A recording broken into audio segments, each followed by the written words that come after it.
Τώρα όλα τα παιδιά έχουν την πιο γλυκιά χαρά. Παιδότοπος Lollipop. Τα παιδιά γλυκαίνονται με Lollipop. Τρελό παιχνίδι κάθε μέρα με φουσκωτά και πολλά άλλα παιχνίδια. Παιδότοπος Lollipop. Ό,τι καλύτερο για ό,τι οργανώνεται. Παιδικά πάρτι, ονομαστικές γιορτές, γενέθλια, σχολικές και καλλιτεχνικές εκδηλώσεις παιδικών σταθμών, δεξιώσεις βαφτίσεων. Lollipop.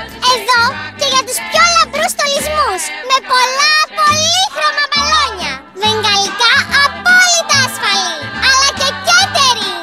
Παιδότοπος Lollipop, στο δρόμο για το σιδηροδρομικό σταθμό Πτολεμαΐδας, λίγο πριν το πάρκο Χριστίδη στην Ανανία Νικολαΐδη. Τηλέφωνο 693 71 59 076. Παιδότοπος Lollipop. Το πιο γλυκό όνομα στη χαρά και το παιχνίδι.